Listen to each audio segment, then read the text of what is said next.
Assalamualaikum warahmatullahi wabarakatuh. Di sini saya akan membahas proses persidangan peradilan perdata.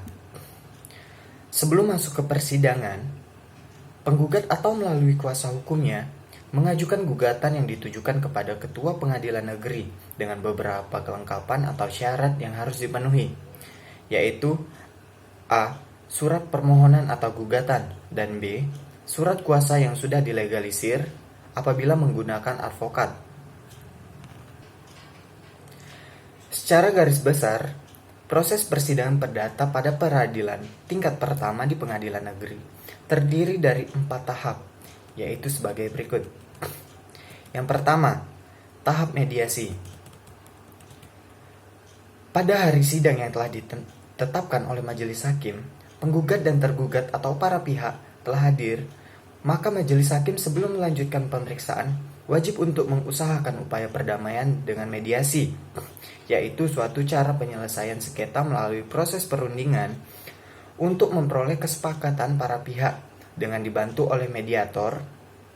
Mediator adalah pihak netral yang membantu para pihak yang berperkara dalam perundingan untuk mencari penyelesaian secara mufakat.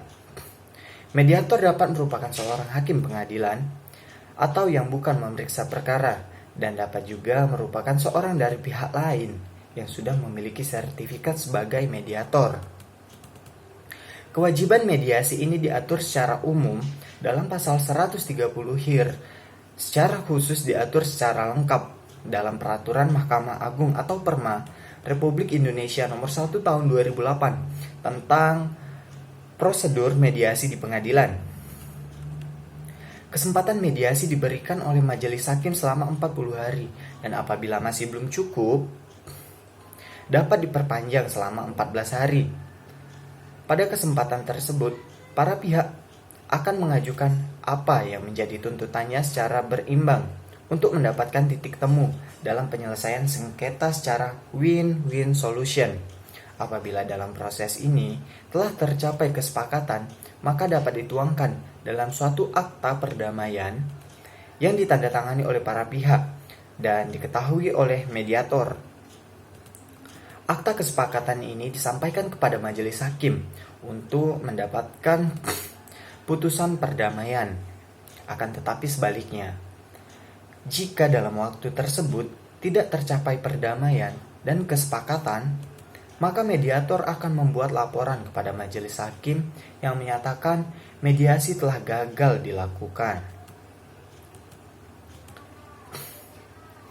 Yang kedua, tahap pembacaan gugatan, termasuk jawaban, replik, dan duplik.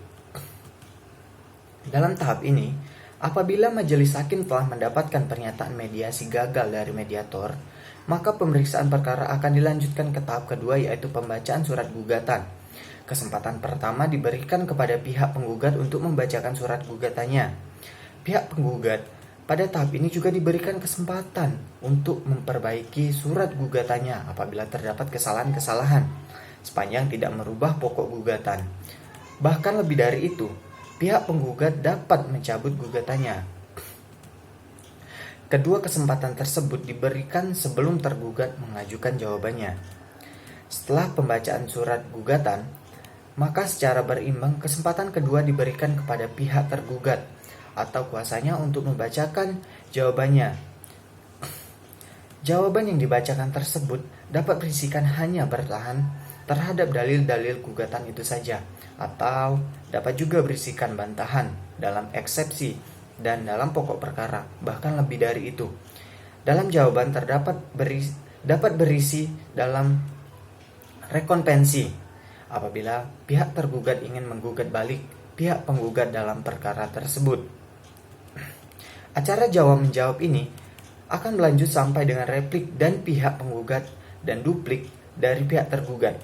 Replik merupakan penegasan dari dalil-dalil penggugat setelah adanya jawaban dari tergugat, sedangkan duplik penegasan dari bantahan atau jawaban tergugat setelah adanya replik dari penggugat.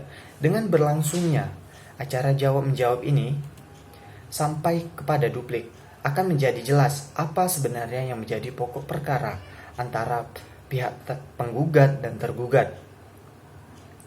Apabila jawaban tergugat terdapat eksepsi mengenai kompetensi pengadilan, yaitu pengadilan yang mengadili perkara tersebut tidak berwenang memeriksa perkara yang bersangkutan, maka sesuai dengan ketentuan pasal 136 HIR atau pasal 162 RBG, majelis hakim akan menjatuhkan putusan sela terhadap eksepsi tersebut. Putusan sela berupa mengabulkan eksepsi dengan konsekuensi perkara dihentikan pemeriksaannya, dan dapat pula eksepsi tersebut ditolak dengan konsekuensi pemeriksaan perkara akan dilanjutkan dengan tahap berikutnya. Dalam tahap kedua ini, sudah dapat kita lihat bahwa semua pihak diberi kesempatan yang sama dalam mengemukakan sesuatu untuk mempertahankan dan membantah suatu gugatan terhadapnya. Kesempatan yang sama juga akan kita lihat ketika nanti dalam tahap pembuktian. Yang ketiga, tahap pembuktian. Tahap pembuktian merupakan tahap yang cukup penting dalam semua proses pemeriksaan perkara, karena dari tahap ini nantinya yang akan menentukan apakah dalil penggugat atau bantahan tergugat yang akan terbukti. Dari alat-alat bukti yang diajukan para pihak, majelis hakim dapat menilai peristiwa hukum apa yang terjadi antara penggugat dan tergugat sehingga terjadi perkara. Dari peristiwa hukum yang terbukti tersebut, nantinya majelis hakim akan mempertimbangkan hukum apa yang akan diterapkan dalam perkara dan memutuskan siapa yang menang dan kalah dalam perkara tersebut. Untuk membuktikan suatu peristiwa yang diperkarakan, hukum acara perdata sudah menentukan alat-alat bukti yang dapat diajukan oleh para pihak di persidangan, yaitu disebutkan di dalam pasal 164 HIR atau pasal 284 RBG, yaitu A. Surat, B. Saksi, C. Persangkaan, D. Pengakuan, dan E. Sumpah.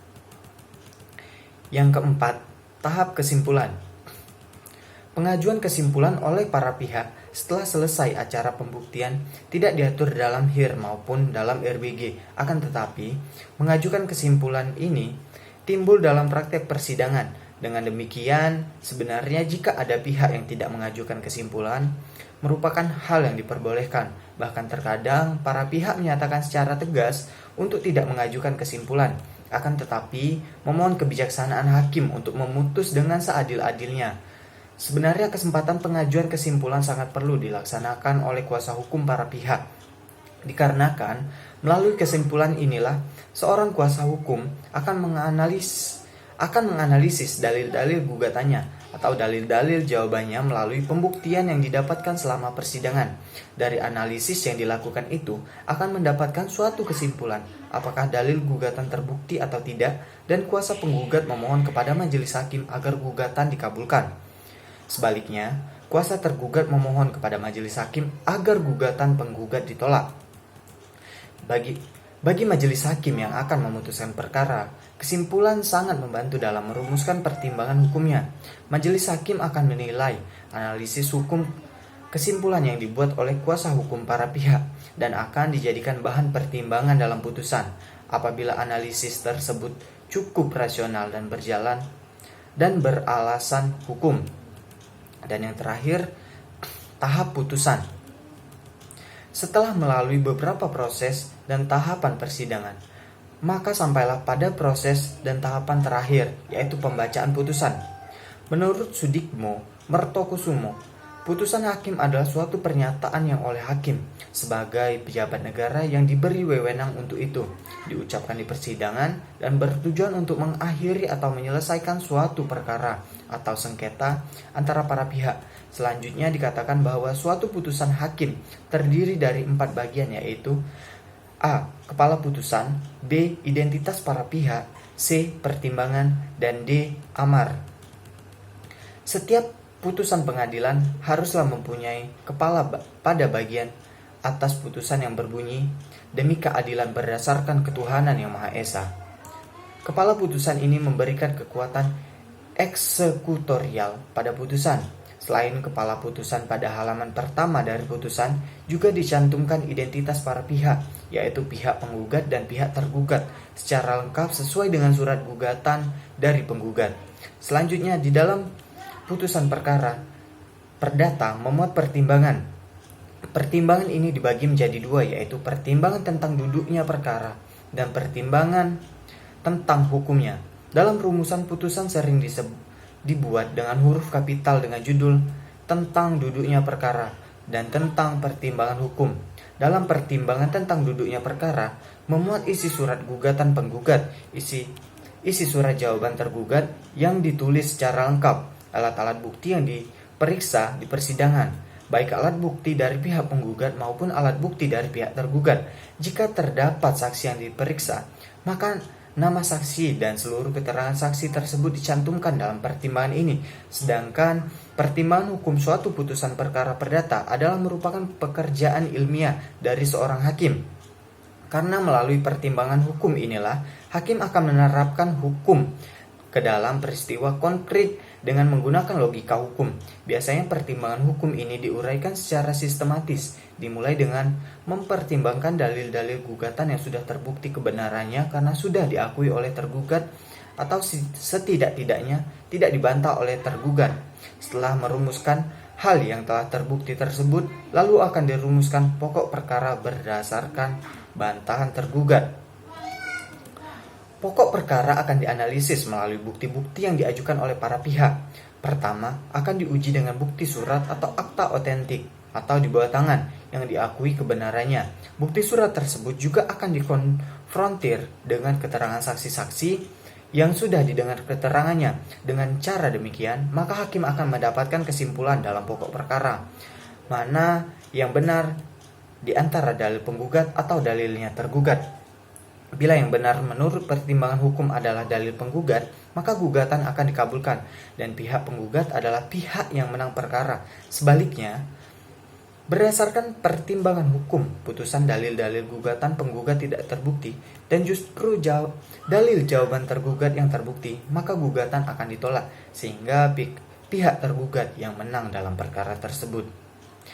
Jadi, bila ditinjau dari menang kalahnya para pihak, maka putusan perkara perdata dapat dibagi menjadi dua, yaitu gugatan dikabulkan dan gugatan ditolak. Selain kedua putusan tersebut, terdapat satu jenis putusan lain, yaitu karena kurang sempurnanya gugatan dikarenakan tidak memenuhi formalitasnya suatu gugatan, yaitu putusan gugatan tidak dapat diterima.